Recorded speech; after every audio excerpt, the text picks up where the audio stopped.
Back onto the turf for race number 8. Race number 8 is a 1600-metre Class 1 contest for horses rated 95 and above. Headed by Carrying Star. They try the visor for the first time, only beaten a half a length by Beauty Generation in Group 1 last time out. Dark Dream come out the 4th in the Gold Cup behind Time Warp. Harmony Victory is the last start winner of the 1650 at Happy Valley. Fat Turtle run up to Waldorf last time out, tries the mile here for the first time. Fast Most Furious beaten favourite behind Harmony Victory last time out. We've got Time to Celebrate, who's third in that Harmony Victory race. Flying Thunder, we haven't seen for about a month. He comes from behind Pressure Ship last time out, who returns here, Pressure Ship, on a hat-trick. He's won 4 of his 6 starts so far this campaign. He's in rare form, Tom. 2 John Moore trained gallopers at the pointy end of the arrow here with encouraging and good standing. They're not likely to go that hard, but you'd say maybe encouraging to come across maybe in front of good standing there, because we've seen encouraging dominate from the front before. Fat Turtle, he's trying 1600 for the first time here in Hong Kong, but he was a winner over a mile at Randwick before he came over here.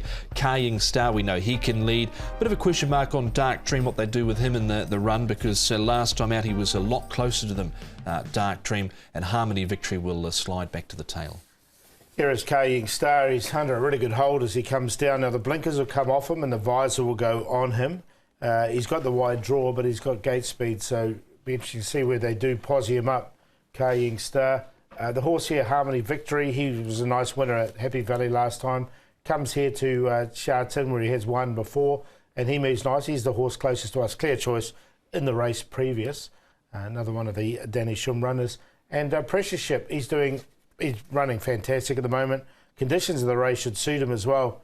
He's won 4 of his last 5, and barrier number 3 for him, and he looks well placed. He hasn't taken a backward step. All right, I think we can probably see just about every runner here when we go through the races. Starting off with Dark Dream. This is 2,000 metres of the Gold Cup behind Time Warp.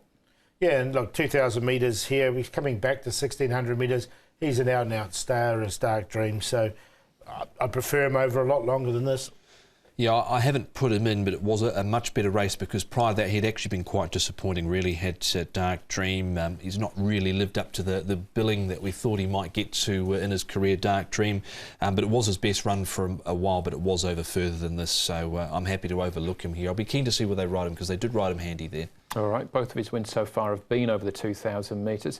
There's 11 runners. We can see 6 of them here, headed home by Harmony Victory. It was a super win on this occasion from Harmony Victory. You can see at this point here he was slightly held up, but he got the gap at sort of the last 150 and burst on through. Of course, 2 runs ago in the Group 3 race, he completely bombed it at the start, but he well and truly redeemed himself here. Time to Celebrate, I thought, went a huge race. He stayed on really well over the final stages. Fast Most Furious getting through, and you could even say Simply Brilliant there was unlucky too. Yeah, they finished in a row, didn't they? Look, I like Fast Most Furious and Harmony Victory out of that race, so that's how I'll put him. All right, the horse didn't fit onto that graphic, was good standing, eventually finished 10th. Now this is Fat Turtle. He's interesting. He's a pretty handy sprinter and gets up to the 1,600 metres here for the first time. Look, he's going to get a soft run, isn't he, from barrier number 1. He's another one that could possibly lead a sprinter coming up to 1,600 metres. He was right on. I almost got him in, but I didn't in the end. That's probably what I'm trying to say. Yeah, I wasn't sure what to do with him in the end. You can see he was just nutted there by Waldorf, who's going around next Wednesday at Happy Valley. I left him out in the end, but he has got 1,600 metre form in Australia. I thought he was interesting. Fat Turtle brings a different form line to the table. Pressure Ship, though, has been in fantastic form this season, as you can hear from his jockey, Vincent Ho.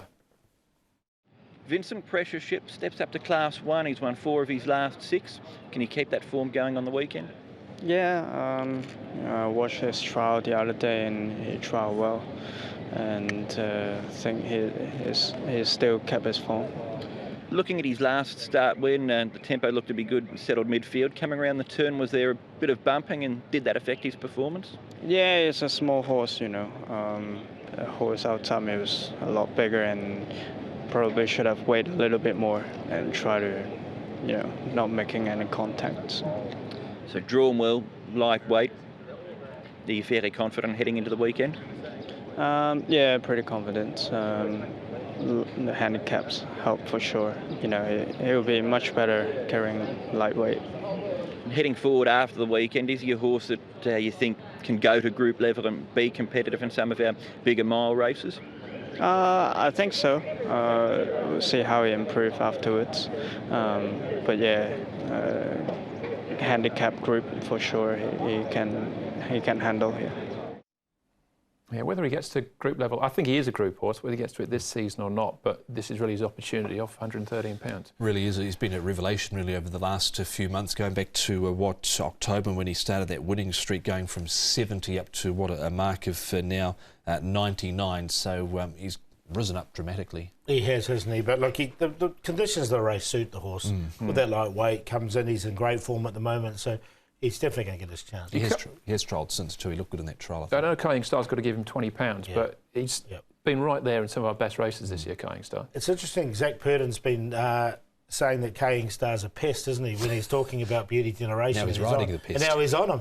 So let's see if he'll get another perspective of Kying Star. And it's a nice trial from this horse.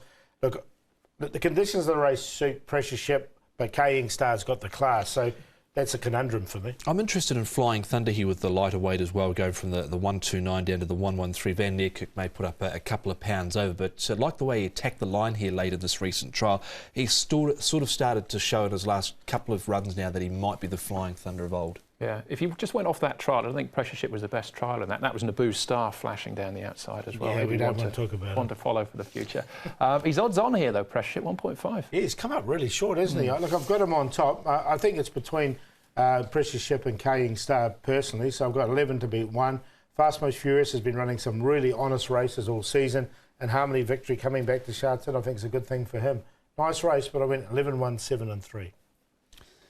11 on top for me as well. Precious Ship, I think he's the horse to beat with the lightweight. Vincent Ho, Ricky Ute. Kying Star goes in number 1. He's at the top of the weights. Harmony Victory, really liked his last start win. And Flying Thunder off that recent trial. He has shown some improvement in his last couple of runs. He is a group winner here, of course, last season. So 11, 1, 3 and 10. All right, yeah, 11 and 1 for me as well. Frankie Law's got 4 in the race, and there's an interview with him on Hong Kong Direct as well, and he'll tell you in that interview who he fancies the most out of his 4. Or I could tell you now. Tell us now. Simply Brilliant out of his 4. He thinks he's the best chance, but he's actually, I think Flying Thunder's the shortest of them. But there you go. You can still watch Hong Kong Direct. It's a good one this week. Ed Sadler and Mark McNamara. All right, that was race number 8. So we've got 2 more to go. We'll take a short break. Back with the 9th right after this.